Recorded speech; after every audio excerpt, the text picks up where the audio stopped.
ഇതിൽ പറയുന്നത് ഒരു പാരലലോഗ്രാം വരയ്ക്കാനാണല്ലേ. 5 സെൻറ്റിമീറ്ററും 6 സെൻറ്റിമീറ്ററുമാണ് ലെങ്ത്ത് തന്നിട്ടുള്ളത്. അത് ഞാൻ എന്ത് ചെയ്തു, 6 സെൻറ്റിമീറ്റർ ഒരു ലൈന് വരച്ചു.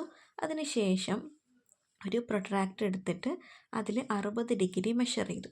അപ്പോൾ എന്നിട്ട് അവിടെ ഞാനൊരു പോയിൻ്റ് ഇട്ട് കൊടുത്തിട്ട് അതിൽ നിന്നും 5 സെൻറ്റിമീറ്റർ ലെങ്ത്ത് അങ്ങോട്ട് വരയ്ക്കുകയാണ് ചെയ്തിട്ടുള്ളത്. ഓക്കെ, അങ്ങനെ 5 സെൻറ്റിമീറ്റർ വരച്ചിട്ട് ഇനി ഞാൻ ചെയ്യുന്നത് എന്താണെന്ന് വെച്ചാൽ ഇവിടെയുള്ള ഈ 6 സെൻറ്റിമീറ്ററിനെ ഞാൻ എൻ്റെ കോമ്പസിൽ മെഷർ ചെയ്ത് എടുത്തിട്ട് അതിൻ്റെ ഓപ്പോസിറ്റ് സൈഡ്, ഈ 6 സെൻറ്റിമീറ്ററിൻ്റെ ഓപ്പോസിറ്റ് സൈഡിൽ നിന്നും ഞാൻ എന്ത് ചെയ്തു, ഒരു ആർക്ക് വരച്ചു. ഓക്കെ, അതേപോലെ തന്നെ ഇനി എന്ത് ചെയ്യുന്നു, 5 സെൻറ്റിമീറ്ററിൻ്റെ ഭാഗത്ത് കോമ്പസ് വെച്ചിട്ട് ഇതേപോലെ മെഷർ ചെയ്തിട്ട് എന്ത് ചെയ്യുന്നു, അവിടെയും ഒരു ആർക്ക് വരച്ച് കൊടുത്തു.